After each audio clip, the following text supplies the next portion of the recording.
আজ আমি আবার কামাখ্যা মন্দিরে এসেছি, বন্ধ হয়ে যাবে কালকে অবধি মন্দির খোলা আছে ভক্তদের জন্য, সব দর্শন করে বেরোচ্ছে। তো আজকে কালকে প্রচণ্ড ভিড় হবে যারা পুজো দেওয়ার। আমি তো এখনও পুজো দিইনি, অমাবস্যার পরে দেবো, আরও মারাত্মক হবে সেই সময়টা পুজো দেওয়া। আমি তো যাচ্ছি। তো আজ প্রচণ্ড ভিড়, সাধু সন্তরা আছেন এখানে, মায়ের মন্দিরে বাইরে সব গণেশ মূর্তিতে আছেন। তো আজ আমি বলছিলাম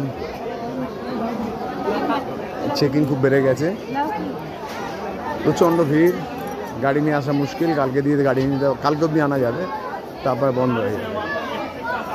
এই হলো কামাখ্যা মন্দির,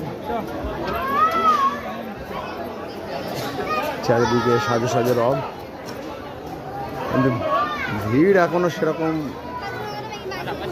দেখা যাচ্ছে না, কেন লোকরা সব এখন বাইরে এসে ওয়েটিং লিস্টে আছে। অম্বুবাচীটা কালকে পরশু দিনকার দিয়ে ভিড়টা শুরু হবে।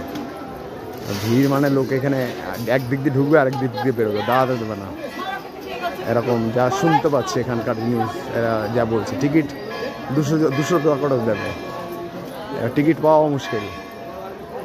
রাতের বেলা 11টা দিয়ে লাইন না দিলে টিকিট পাওয়া যাবে না, এই কন্ডিশন। এই কামাখ্যা দেবীর এই অমাবস্যার পরে এখন পুজো দিলে ঠিক আছে, এরপরে খুব ডিফিকাল্ট হয়ে যাবে। তো আমি উঠছি দেবীর এই মন্দিরে পাখিকে রেখে।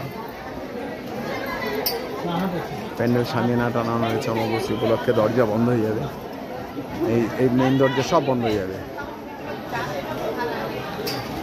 সব বসে আছে। সন্ধ্যা নামার পরে আরতি শুরু হবে, প্রচুর ভিড়।